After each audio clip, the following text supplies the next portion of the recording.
হুট করেই ম্যাচের ব্রেকের মাঝে গ্যালারির দিকে ছুটছেন মিঠুন, কিন্তু কারণ কি? রাজশাহীর নিরুত্তাপ ম্যাচে তখন উত্তেজনা তুঙ্গে। কি হলো? ক্রিকেটারদের গ্যালারিতে ছুটে যাওয়ার ঘটনা নতুন নয়। সাকিব, তামিমের মতো ক্রিকেটারদেরও বিভিন্ন ইস্যুতে গ্যালারি পর্যন্ত যেতে হয়েছে শান্ত স্বভাবের রিয়াদেরও।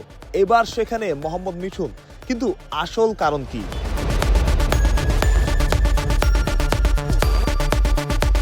তার আগে বলে নেওয়া যাক, মিঠুন সেখানে খুব বেশিক্ষণ থাকেননি। গিয়েছেন, অল্প কিছুক্ষণ কথা বলেছেন, তারপর ফেরত এসেছেন। সিকিউরিটিরা ব্যবস্থা নিতে চাইলেও মিঠুন তাদের বারণ করেছেন। অর্থাৎ যেখানের ঘটনা সেখানেই শেষ। কিন্তু কি বলেছিল মিঠুনের ভাষ্যই বা সেখানে কি ছিল? অনাকাঙ্ক্ষিত ঘটনা হলেও এই ব্যাটার গ্যালারির সামনে থেকে ফিরেছেন হাসি মুখে। মিঠুন ছিলেন তার দলের সেরা ব্যাটার, তবে গ্যালারি থেকে একের পর এক কটূক্তি, যার ম্যাচের ব্রেকে মিঠুনকে আটকে রাখতে পারেনি। প্রত্যক্ষদর্শীদের ভাষ্য, মিঠুন সেখানে গিয়েছেন, বলেছেন, আপনারা যা বলছিলেন এবার আমার সামনে বলেন। তখন দর্শকরা চুপ হয়ে যায়, মিঠুনও ফিরে আসেন। এই ছিল ঘটনা। অথচ নিজের দলের সেরা ব্যাটার ছিলেন মিঠুন। তার ব্যাটে ব্যাক টু ব্যাক 50, আজও অপরাজিত ছিলেন। তবুও এমন আচরণের মুখোমুখি মিঠুনের জন্য বোধ হয় খানিকটা অপ্রত্যাশিতই। বাহরুজ প্রত্যয়, বিডি ক্রিক টাইম।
রেগে গেছিল রে?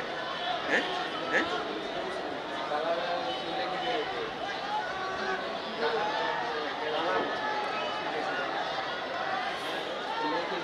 মাইকে